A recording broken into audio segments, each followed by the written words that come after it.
Today I'm going to show you how to play the famous bridge riff for Steely Dan's Reelin' in the Years. When we put all the parts together, it's going to sound like this.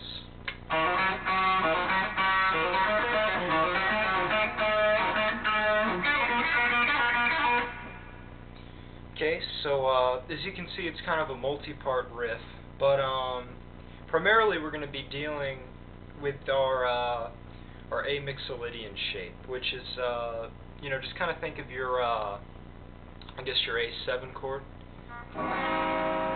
primarily with that shape. And the progression under this riff, just so you kind of have a frame of reference, we're going to be going from just a G, G5, G6 kind of shuffle type progression up to an A5, A6. So that's going to sound like, what the rhythm guitar is going to play is.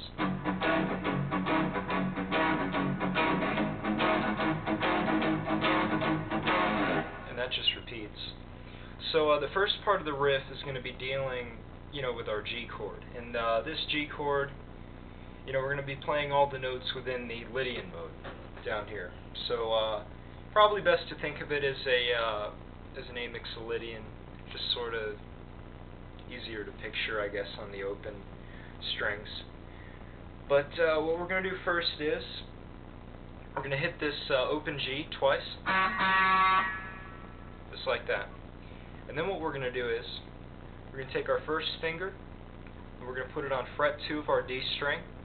Then we're going to take our third finger and put it on fret 4 of the D string.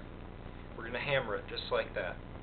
And then we're going to play that double open G again. So put together, that's going to sound like, just like that.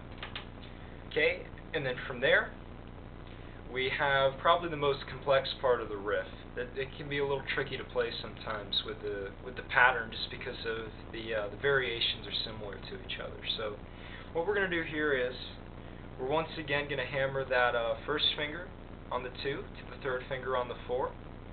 It's going to sound like,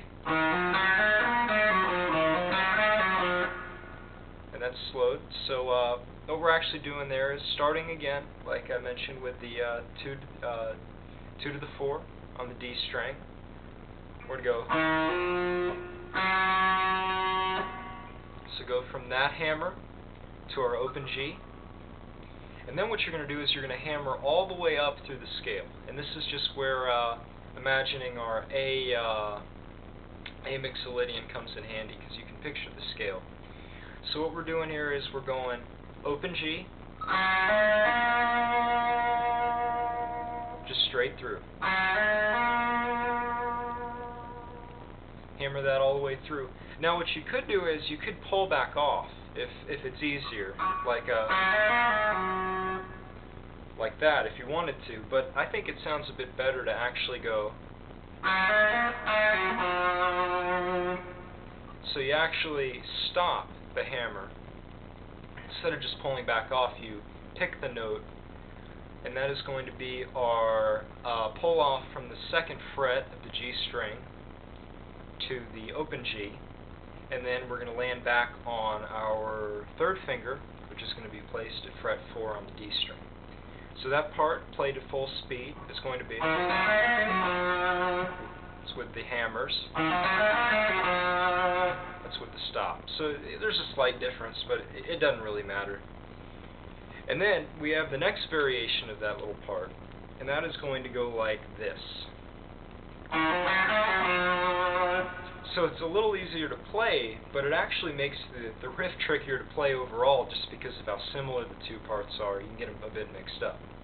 So once again, going from that 2 to 4 on the D, we go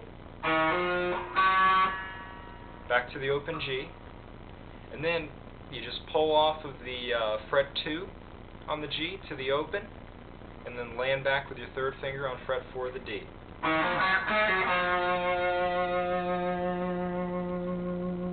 And you can kind of think of that as the first part of the riff, because that's all taking place, under a G5 chord. First part of the progression. Then from there, what you're going to do is, as we move up to the A, you're going to hit the A chord like this. The A note like this. like that. And then you're going to take your third finger, put that on 4 on the D, so you can almost anchor your finger there in some parts.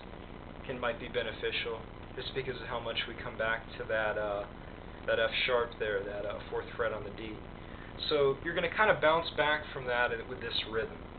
2 on the A note, which is fret 2 on the G.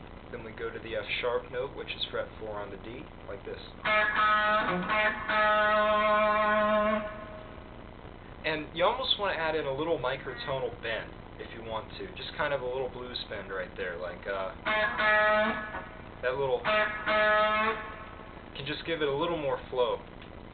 So after we go, we do the really cool pull-off part. And what we're doing here is up on the B string, we're going to put our second finger on the 3rd fret, put our first finger after that on the 2nd fret of the B. We're just going to pull off in that order to the open. Just like that. And then after that, we're going to move up our 3rd finger to fret 5 on the B, and we're going to put our first finger on fret 3 on the B and pull that off like this. And then that just repeats twice. Played a bit faster. Now what you can do too that sounds pretty cool is you can kind of add in an extra B note. It's hard to explain the exact timing, but think of it kind of like this. But when played faster, it kind of gives it a little more movement too.